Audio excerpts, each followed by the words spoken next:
4 फरवरी सन 1948 ईस्वी को श्रीलंका को ब्रिटेन में स्वतंत्रता मिली और आज के दिन को इस देश में राष्ट्रीय दिवस के रूप में मनाया जाता है। भारत के दक्षिण पूर्व में स्थित यह देश 16वीं शताब्दी के मध्य में पुर्तगाल और फिर हॉलैंड के अधिकार में चला गया था। सन 1798 ईस्वी से यह देश औपचारिक रूप से ब्रिटेन का उपनिवेश बन गया।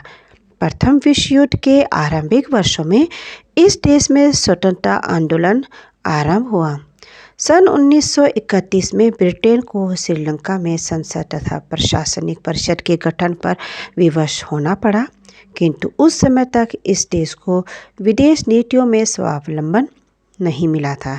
यही कारण है इस देश को जनता का संघर्ष जारी रहा, यहाँ तक कि 1948 में यह देश औपचारिक रूप से स्वतंत्र हुआ। श्रीलंका, जिसका नाम समाजवादी जनतांत्रिक गणराज्य दक्षिण एशिया में हिंद महासागर में उत्तरी भाग में स्थित एक द्वीपीय देश है। भारत के दक्षिण में स्थित इस देश की दूरी भारत से मात्र 31 किलोमीटर है।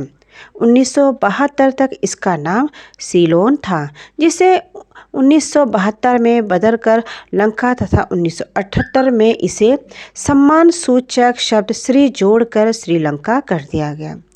श्रीलंका का सबसे बड़ा नगर कोलंबो समुद्री परिवहन की दृष्टि से एक महत्वपूर्ण बंदरगाह है। वाल्मीकि रामायण में लंका के समुद्र को पार द्वीप के मध्य में स्थित बताया गया, अर्थात आज भी श्रीलंका के मध्य में रावण की लंका स्थित है। श्रीलंका में हिंदू बौद्ध धर्म की साझा परंपरा और संस्कृति रही है, लेकिन इसे अंग्रेज काल में खंडित कर दिया गया था।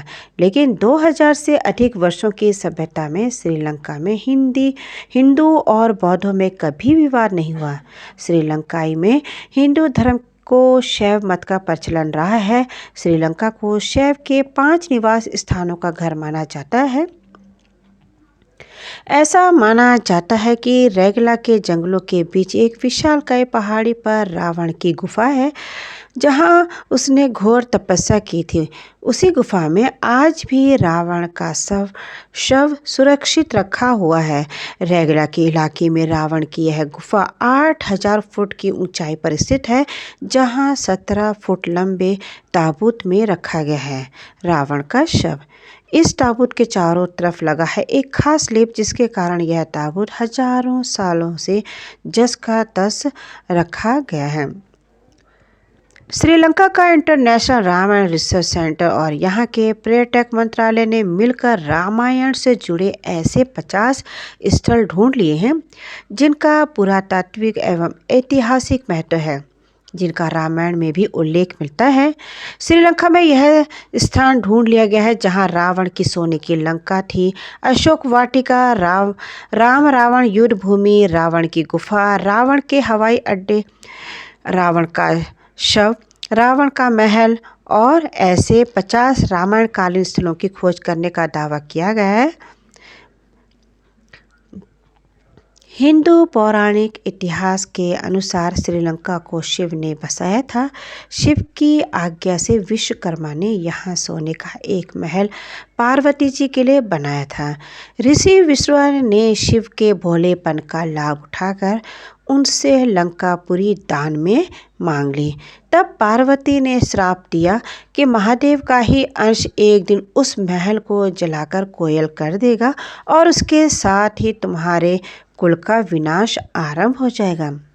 विश्वा से यह लंकापुरी अपने पुत्र कुबेर को मिली, लेकिन रावण ने कुबेर को निकालकर लंका को हड़प लिया। शाप के कारण शिव के अवतार हनुमान जी ने लंका जलाई और विश्वा के पुत्र रावण कुंभकर्ण के कुल का विनाश हुआ। श्री राम की शरण में होने के कारण विभीषण बच गए थे। एक डीएनए शोध के अनुसार श्रीलंका में रह रहे सिंहल जाति के लोगों का संबंध उत्तरी भारत लोगों से है। सिंहल भाषा की गुजराती और सिंधी भाषा से जुड़ी हुई है। श्रीलंका का पिछले 3000 वर्ष का लिखित इतिहास उपलब्ध है। श्रीलंका सरकार ने रामायण में आए लंका प्रकरण से जुड़े तमाम स्थलों पर शोध कराकर उसकी ऐतिहासिकता सिद्ध कर उक्त स्थानों का पर्यटन केंद्र के रूप में विकसित कर लिया है। अब आप श्रीलंका जाकर रावण की लंका को देख सकते हैं। आज के युग के अनुसार रावण का राज्य विस्तार इंडोनेशिया, मलेशिया, बर्मा, दक्षिण भारत के कुछ ऐसे राज्य और संपूर्ण श्रीलंका पर रावण का राज था। श्रीलंका की श्री रामायण रिसर्च कमेटी के अनुसार रामायण काल से जुड़ी लंका वास्तव में श्रीलंका ही है। कमेटी के अनुसार श्रीलंका में रामायण काल से जुड़ी 50 जगहों पर रिसर्च की गई है और इसकी ऐतिहासिकता सिद्ध हुई है। तो ये आज हमने जाना श्रीलंका के बारे में।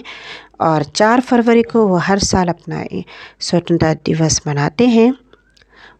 उम्मीद है आपको यह वीडियो ज़रूर पसंद आया होगा। मिलते हैं ऐसे ही अगले मोटिवेशन और एजुकेशन वीडियो में। और अगर आपको यह वीडियो पसंद आए तो लाइक, शेयर एंड सब्सक्राइब करना ना भूलिएगा। Thank you very much.